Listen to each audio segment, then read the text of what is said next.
आप सभी जानते हैं कि आने वाली 15 अक्टूबर से शारदीय नवरात्रि शुरू हो रहे हैं।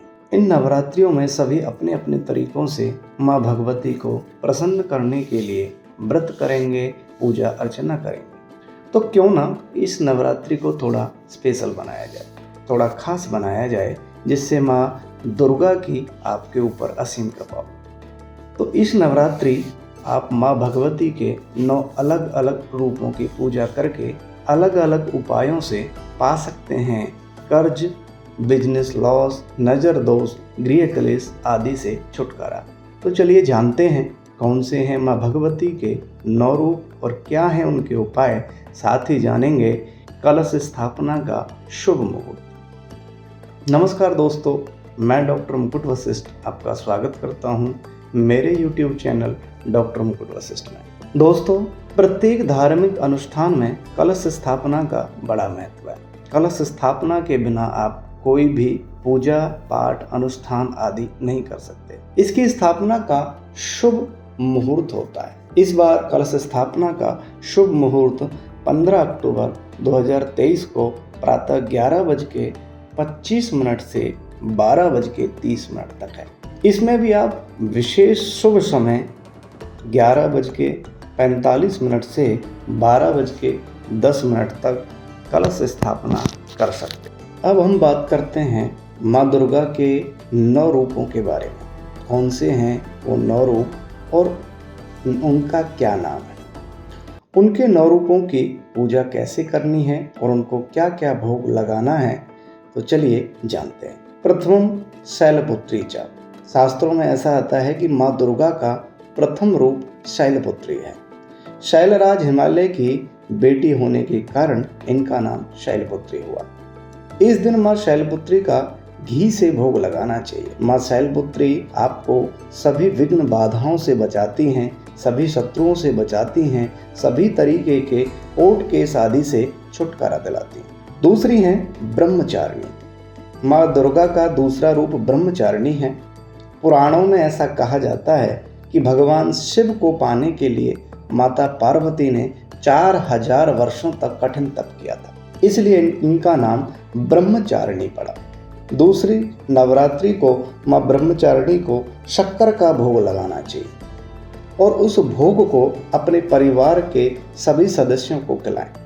इससे आपके परिवार में सभी तरीके के रोगों का नाश होगा, गृह कलेश दूर होगा और आपकी आयु में भी वृद्धि जरूर होगी। तीसरी है चंद्र घंटा। तीसरे नवरात्रि में माँ चंद्र घंटा की पूजा की जाती है। इनके मस्तक पर घंटे के आकार का चंद्रमा विराजमान है, इसलिए इनको चंद्र घंटा का नाम दिया गया। इस दिन माँ चंद्र घंटा को मालपुए का भोग लगाएं। अगर आप मालपुए का भोग चंद्र घंटा को देते हैं तो वो आपके सभी शत्रुओं से आपकी रक्षा करती हैं, आपको सभी प्रकार के विघ्न बाधाओं से बचाती हैं। चौथी है कुसमांडा। माँ दुर्गा का चौथा स्वरूप कुसमांडा है। ब्रह्मांड को उत्पन्न करने के कारण इनका नाम कुसमांडा पड़ा। इस दिन आप दूध या दूध से बनी मिठाइयों का भोग माता के लिए लगाएं और अपने ऑफिस या घर पर कार्य कर रहे किसी कर्मचारी को प्रसाद भी दें। ऐसा करने से आपके सभी कार्यों में आ रही विघ्न बाधाएं तो दूर होंगी ही, साथ ही साथ आपको धन ऐश्वर्य की भी प्राप्ति होगी।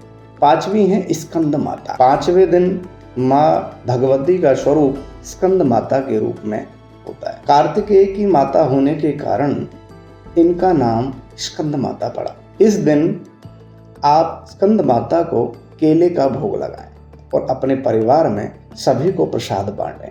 आप ऐसा करते हैं तो आपकी सारी मनोकामनाएं माँ भगवती पूर्ण करती हैं। छठवीं है कात्यायनी। भगवती का छठा स्वरूप माँ कात्यायनी है। महर्षि कात्यायन के घर में जन्म लेने के कारण इनका नाम कात्यायनी पड़ा। इस दिन इन्हें शहद का भोग लगाएं और परिवार में अगर कोई ऐसा सदस्य है जिसका विवाह नहीं हो पा रहा है तो यह भोग उसे खिलाएं, तो उसके विवाह में आ रही परेशानियों से उसे छुटकारा मिलेगा और शीघ्र ही उसका विवाह हो जाएगा। सातवीं है कालरात्रि। भगवती का सातवां स्वरूप कालरात्रि है। इनका स्वरूप विकट भयंकर काला होने के कारण इनका नाम कालरात्रि पड़ा। इस दिन आप माँ भगवती को कालरात्रि को गुड़ का भोग लगाएं।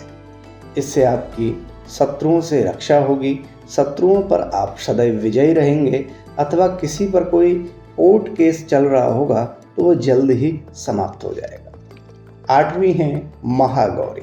भगवती का आठवां स्वरूप है महागौरी। इनका अत्यधिक गौर वर्ण होने के कारण इनका नाम महागौरी पड़ा। माँ महागौरी को नारियल का भोग लगाना चाहिए तथा उस दिन आप नारियल दान भी करेंगे। अगर आप ऐसा करते हैं तो आपकी संतान सुखी होगी, और यदि आपको संतान होने में समस्याएं हो रही हैं तो आपको संतान की प्राप्ति हो जाएगी।